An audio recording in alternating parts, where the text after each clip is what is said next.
En el anterior video del canal de los 10 rookies o childs originales de Digimon, exploramos a los primeros 10 Digimon en esta etapa en aparecer en la historia de toda la franquicia, y desde entonces recibí algunos mensajes pidiéndome que explore las líneas evolutivas originales de esos Digimon. Y para eso, antes de empezar, es necesario sentar algunas bases, y más específicamente aclarar dos concepciones enteramente erradas sobre la evolución en Digimon. Siendo 1. La evolución en Digimon no es como la de Pokémon. Mientras que en Pokémon tenés un lagarto que evoluciona a un lagarto más grande con cuernos y luego a uno más grande con cuernos y alas, podés tirarle piedras o forzar a ese lagarto a que evolucione a algo diferente o intentar hacer que el lagarto con alas vuelva al chiquito, que nada va a pasar. La evolución en Pokémon es lineal, vas de un tipo base hacia otro. En Digimon no, lo que nos lleva a nuestro segundo punto, y prometo no aburrirlos demasiado con esto. 2. La evolución en Digimon no es lineal. De hecho, la evolución de cualquier especie en la naturaleza tampoco lo es, inclusive la humana. Muchas personas creen esto debido a un gráfico popular el cual apareció en 1965 llamado La Marcha del Progreso en un volumen de la Life Nature llamado Early Man.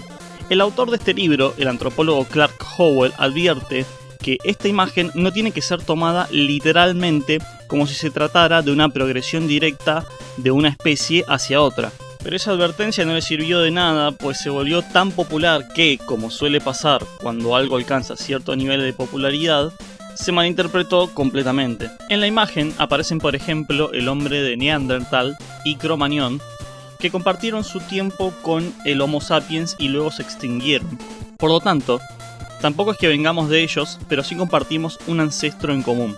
Lo que está mal con la imagen de la marcha del progreso es el pensamiento erróneo de un progreso lineal de una especie a otra, cuando la evolución en la naturaleza no se trata de eso, sino que se trata de mutaciones de los genes de una especie a otra, los cuales le permiten adaptarse mejor a los cambios, y aquellos que tienen mejor adaptación son los que se reproducen más y proliferan más los genes. Entonces, si tuviéramos que representar a la evolución humana en un gráfico, no sería así, sino que sería un gráfico de árbol o un fractal donde algunas ramas se pierden y otras continúan. ¿Por qué tomé el caso de la evolución en la naturaleza cuando estoy hablando de Digimon? Porque Digimon sigue esa misma intención de progresión. Más al respecto vamos a tratar en el futuro, en el canal, en el tercer capítulo de la ciencia de Digimon, donde vamos a expandir sobre este tema de la evolución.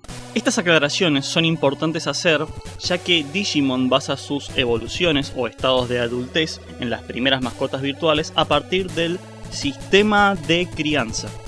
Por ende, es extremadamente errado y tenido de desinformación o mala interpretación por muchas series de Digimon el pensar que un Digimon tiene una línea evolutiva más natural por sobre otras, ya que deberíamos limpiar esa ambigüedad hablando de criterios o lineamientos de crianza.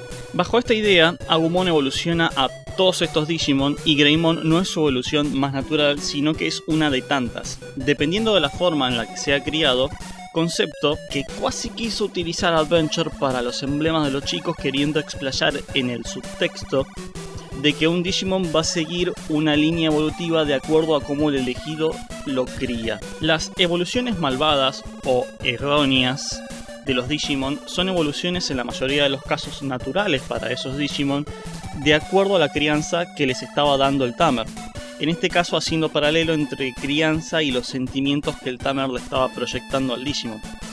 Recalco en la mayoría de los casos, ya que para los primeros biped, Skull Greymon en realidad iba más con la idea errónea, ya que no le pertenecía a las posibles evoluciones de Agumon, que ahora vamos a ver. Siguiendo un criterio de crianza, tu Digimon es más fácil que llegue a ciertas etapas de crecimiento que a otras.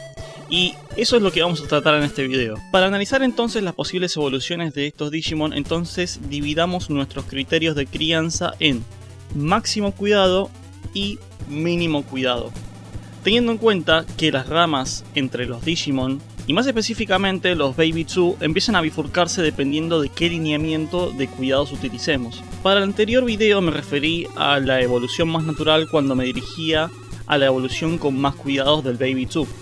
del cual partían los Child. Pero me parece más acertado utilizar en vez de natural o no natural a cada Digimon, y para eso aprovecho este video para limpiar esa ambigüedad, las ideas de mayor o menor cuidado, que me parecen ideas más acertadas para no confundir a quien desconozca al respecto de lo que ya aprendimos anteriormente sobre la no linealidad de las evoluciones. Habiendo, espero, aclarado un poco más las aguas al respecto, empecemos. Para el primer Digital Monster tenemos a Agumon y Betamon. Para el primero, habiendo utilizado el mismo criterio del que evolucionó Coromon, el cual es el máximo cuidado, sus posteriores etapas serían Greymon y Metal Greymon Virus. En el caso de Betamon es más interesante y particular, ya que sus lineamientos de mínimo cuidado lo dejan casi empatado con etapas adultas como Airdramon y Seadramon. Aunque siendo más estricto con el mínimo cuidado, Seadramon sería quien cumpla más este rol, dejando a Mamemon como su forma perfect.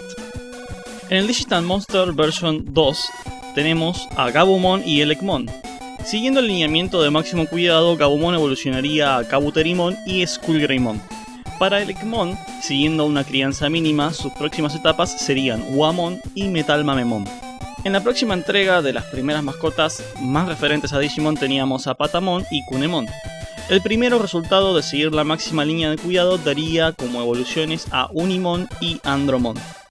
El segundo, producto de un criterio de crianza malo, daría a Dreamogemon y Hiromon. Para el biped dedicado a Pillomon y Palmon, ambas evolucionadas de Tanemon, la línea resultante del máximo cuidado era Pillomon, Monochromon y Megadramon. Para Palmon, las líneas resultantes del criterio mínimo de crianza eran Mojiamon y Piccolomon, o Piximon como se lo conoce en Occidente. Por último, y quedando rezagados de mayores participaciones protagonistas en las series de Digimon, tenemos a los Digital Monster versión 5, Gashimon y Gizamon. Gashimon, portando el criterio de máxima crianza, evolucionaría en Dark Tyrannomon y Metal Tyrannomon. Gizamon, por su lado, con el criterio mínimo de crianza, daría las evoluciones de Deltamon y Nanomon. Antes de terminar el video me gustaría presentarles un easter egg de cada Digital Monster en el que había líneas evolutivas secretas que eran más difíciles de conseguir para cada biped en particular. Para conseguir el Adult secreto, el entrenamiento del Child, cualquiera de los dos de cada biped, debe de no cumplir con ningún lineamiento que pidan los otros 6 adultos del biped, lo cual de por sí es bastante complejo de realizar, y el Perfect secreto solamente puede ser conseguido a partir de evolucionar a ese adult en particular, y solo a ese adult habiendo peleado más de 15 peleas con este y habiendo tenido un índice de victoria de más del 80%. En su momento, cuando se desarrollaban los primeros D1 Grand Prix en Japón, entre el 97 y los 2000, quien conseguía estos Perfect secretos dominaba el metajuego de la competencia, además de irónicamente estos Digimon poseer casi todos ataques en los que arrojaban corazones al adversario. ¿Será que Digimon siempre priorizó el poder del amor? Sea así o no, estas son las líneas evolutivas secretas. Para el primero, Betamon y Agumon tienen como Adult secreto a Numemon y el Perfect secreto era Monsaemon. Para el segundo, Gabumon y Elecmon tienen como Adult secreto a Begimon y la etapa Perfect era Bademon. En el tercero, Patamon y Kunemon tienen como Adult secreto a Skumon o Sukamon y como Perfect a Etemon. En el cuarto, Pillomon y Palmon tienen como Adult secreto a Nanimon y como Perfect a Digitamamon. Y por último, Gashimon y Gizamon tenían a Raremon como Adult secreto y a Ex-Tyrannomon como Perfect. Todos estos Perfect nombrados dominaban el primer meta competitivo de Digimon y, como tratamos en el documental de Por qué Digimon Adventure, también tuvieron su relevancia como antagonistas en la primera serie. Este video se encuentra en la sección de mitos y sapiencias de Digimon. ¿Cuál es el próximo mito que les gustaría desmentir? Déjenmelo en la casilla de comentarios y nos vemos en la próxima con más y más videos.